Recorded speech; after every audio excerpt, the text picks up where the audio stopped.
Hello and welcome to Who Does Roles TV. I am your host, Mike B.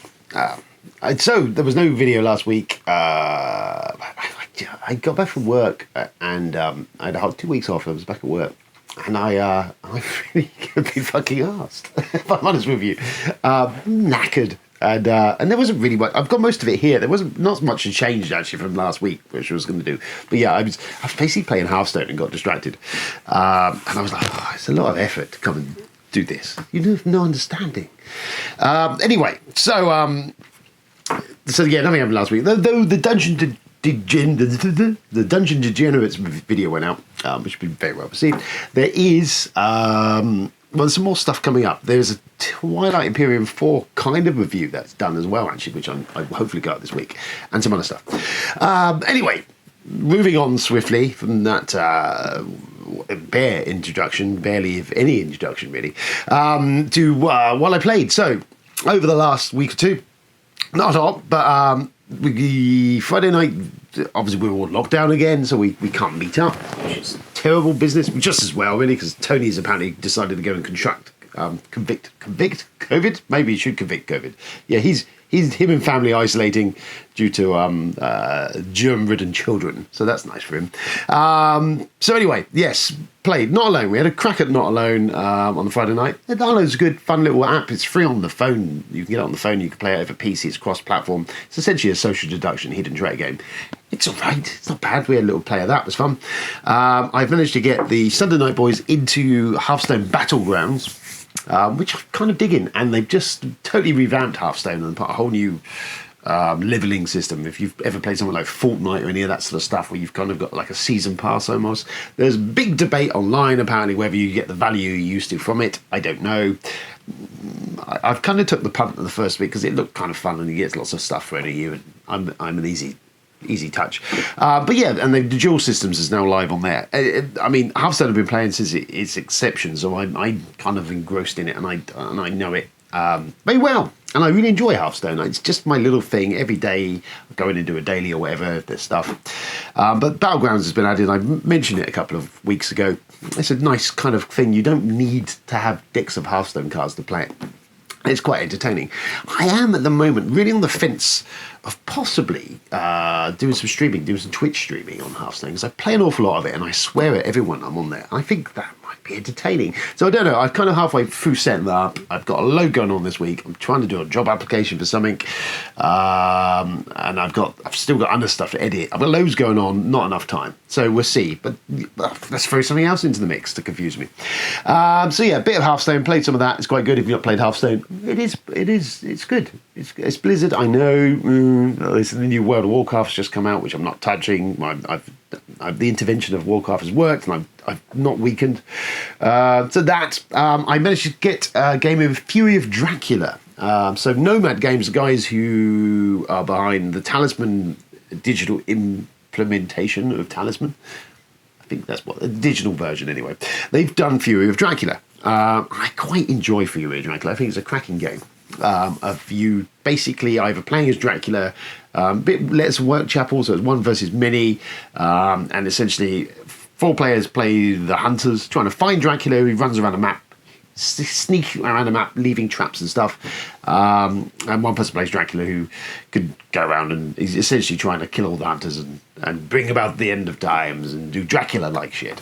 It is good fun. It is the board game version of it is a great game, really enjoy it. It does play long, and it's a little bit rules clunky. So it's one of those that, unless I've played it regularly, and I pull it out, I'm like, oh, I love this game. Oh, but I can't remember all the minutiae of the rules. So anyway, Nova Games, I've done the digital version of Fury Dracula. They were very lovely and gave me a digital code of it. So I've been playing around with it. I've only played solo games of it. I played against the AI as the hunters against Dracula, and I beat him. So I don't know if you can tweak the levels on that. Generally, graphically, it looks cool. It looks like a board game. I really like what they did with the Talisman digital version. Nailed that really well. It's a fun, stupid game. Goes on forever, we know. So they've done a really cracking job of taking Fury Dracula and doing it into a board game version. It's kind of like the third edition. All the rules are in there. The only issue with it at the moment is you can only play either local co-op play or 1 versus 1. You can't play up to 5 of you currently. They are working on that, and it is coming in a later patch. So that's, I think, when I really enjoy it, when I get a bunch of peeps around and we can play Fury of Dracula online, and it without all the niggly rules issues. But yeah, if you really like Fury of Dracula, I definitely put it on the recommendation list. But if you're looking for that group play, it's not there yet. But the actual basic version of what it's doing, it nails it. Really good. Graphically, it's quite cool. There's a few glitchy graphic bits on it, but no issues, no crash outs. Liked it a lot. And at some point, I'll maybe I'll Twitch that. Maybe I'll stream that. I'll Twitch it. I don't know. It sounds like how much of an idiot I am. I'm going to Twitch that. I'm old.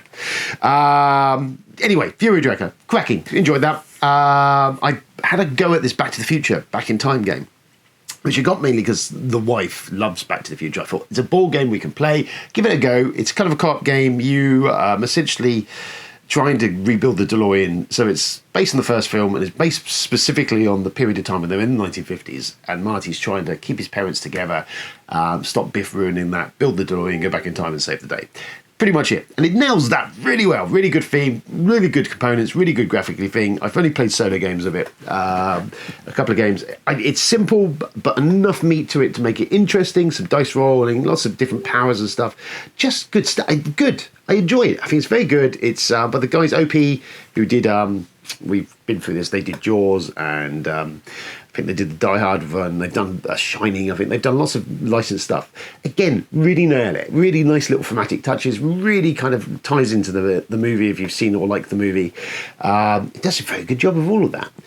All we need now is the Karate Kid board game, and I would most certainly nail her into playing it. That will be it. That will be what settles on it. Karate Kid board game. Someone get on that now, and I will finally get board game nights with the wife. And that's it, really. We played some Gloomhaven online, the digital version of that. Crashed again. I think there's more players, computers rather than the actual software. I can't remember it. It's okay. I kind of think when some multiplayer and the campaign all comes on is when I really invest. It's not bad. It's a way to get the fix, but yeah. So that's all of that. News is kind of light on the ground at the moment. The big one that came up last week was FFG or Asmodee announcing that they are essentially removing all the miniature games stuff, all the Star Wars stuff from FFG, and it's kind of getting split off into its own separate sort of company. There is a name of it, his name escapes me now, who really did the Marvel United miniatures game. So they are now taking on Legion to do that as a separate thing. There was doom and gloom and naysaying, oh, it's the end of times, and blah. I'm not necessarily certain it's that. It is a bit tragic and sad to see kind of the once great, FFG kind of being slowly acid stripped, it feels like. They were a publisher, a real quality publisher that, an FFG release was something that you went, ooh. When every Gen Con rolled around every year, there was always FFG stuff, and you were always kind of going, what are they going to be? And it nearly always was kind of an instant buy. And they've really dropped off the spectrum, especially since Peterson left the company, and they've lost a lot of the Corey is gone from their design team. And so they've lost a lot of things. And it's never, now doesn't feel like they're bringing out great stuff. They're all very little stuff at all. I mean, the release obviously this year is kind of a different thing entirely. So I don't know. I'm rambling. Basically, yeah, Refugee's still going, but yeah, hopefully they can kind of bounce back in next year and bring us something bit of that old school FFG goodness. We have got coming, obviously the Twilight Imperium 4 expansion, which I think is due to ship this week, which I've pre-ordered because I'm expecting that to drop, and when soon it does, I'll do an unboxing of that because why wouldn't you? But yeah, so yeah, I don't know. Anyway, they've split. That's happened. I'm not playing Legion. If they bring out some more Imperial Assault, even though I've not played all of it, I'd buy some more of that. Maybe a Mandalorian Imperial Assault tie-in. Have you watched Mandalorian? Very good. Last episode was very good. Lots of nerd stuff. If you're a Star Wars fan and all that, loads of stuff in there. Quite enjoying Mandalorian. Very good fun. So what's the other thing on my radar that I'm torn. There's two things that I'm tempted to pre-order. I'm being very good. I'm kind of limiting down my purchases of stuff because not much is getting played at the moment. I am rather tempted by Dune Imperium, but the guys who did Clank, but the designer of that, it's a deck building hybrid-y game. I love the Dune theming. It's based more on the new movie, but it's supposed to be pretty good. I do like Dune. We like the reprint of Dune. I'm tempted by Dune Imperium because it's got that Dune universe, and it does look kind of cool. I like these hybrid deck builder stuff. Arctic Scavengers is one that comes to mind, but did cool, interesting things with your deck builder, and that you kept cards for a fight later on. And I believe this does something similar. So that's kind of piqued my interest because I do like that. Or there was the Lost Ruins of Arnak, I think it is, which is another deck building thing with a bit of hybrid, which has been on my radar. Both of them look really cool.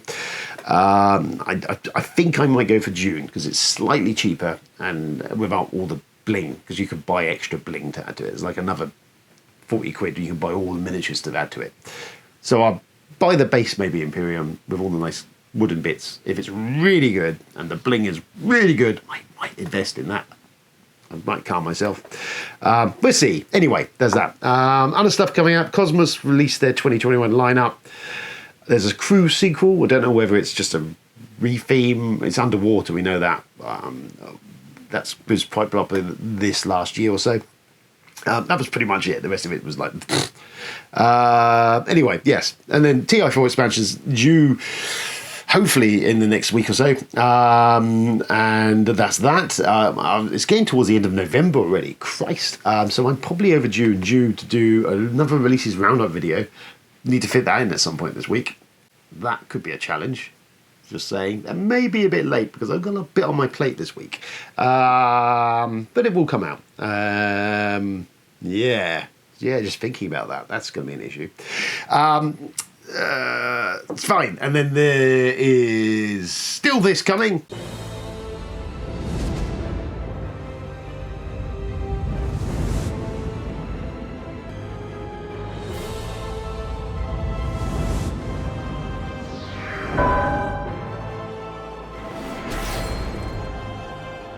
Which I've not edited any of that yet, but it's filmed. I need to sit and sort it out.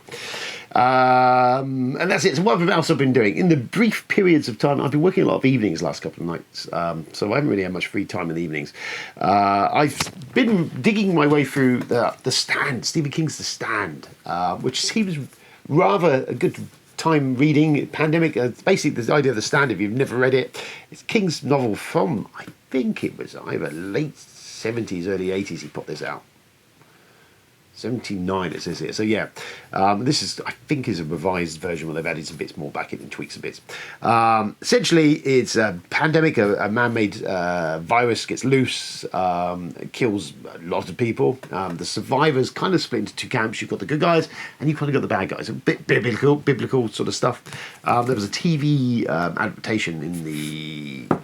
I think it was the 80s, maybe the early 90s, which was all right, bit overdrawn in places. It's definitely dated now. There is a new TV adaptation coming out, I think in December, from, I think it's CBS, I think it's coming, with quite a good cast. Tempted by that. But yeah, The Stand, it's a big book, as is Stephen King likes to do. Lots of characters, lots of slow build until eventually everyone dies. But I haven't read it for years, so I was like, I saw it cheap, picked it up. So I've been digging back into that. I've enjoying, I quite enjoy The Stand. And in the current climate, it kind of works. And there's a lot of stuff in there you go, yeah, that's happening. So there's that. I watched the other day is Wolfen from the 1980s. Albert Finney's in it. It came out about the same time as all the werewolf movies like American Werewolf in London and all that. I want to say the director's name is Michael Ritchie, but I don't think it is Michael Ritchie. He only did one feature film. He did a lot of documentary stuff. It's really cool. I always, as a kid, it was one that kind of mildly terrified me because the post on it was just like this teeth and this snarly wolf thing, and you were like, ooh, it looked a bit scary. And I remember my dad always used to pick up Starburst magazine, and I remember flicking through that, and there was basically some photo shots of it, and they had the shot of a character who gets their head bitten off by this wolf, and a shot of the head rolling. That kind of stuck with me because it was quite grisly looking in the shots, and it was for a while before I got around to watching the movie. And it is a scary movie. It's well done, and it's New York in the 80s, and there's like whole swathes of bits of New York where it's still not developed, where it's kind of looks like a demilitarized zone, kind of that grungy, grindhousey 80s period of time. Albert Finney's always a good watch. Love a bit of Albert Finney, and this was in the 80s when he did this looker something else. He did about 2 or 3 sort of sci-fi type weird genre movies. Great cast in this one. It's not werewolves, not to give the game away. It's based on the Whitley Strieber novel that came out a few years prior to it, and it's essentially kind of to do with Native Americans and shape-shifting, but this breed of this hyper super wolf thing that are living out in the desolate parts of New York. They're intelligent and they're kind of hunting and killing derelicts basically, or anyone else in their areas, and kind of controlling stuff. It's kind of a cool, funky new idea. It's really good. If it was remade now, I think we'd get some really cool wolves. I mean, they use mostly real wolves in this, and some of the shots are very effective in it. Some of it not so. Albert Finney's great. Tom Noonan's in it. There's a bunch of kind of Gregory Hines.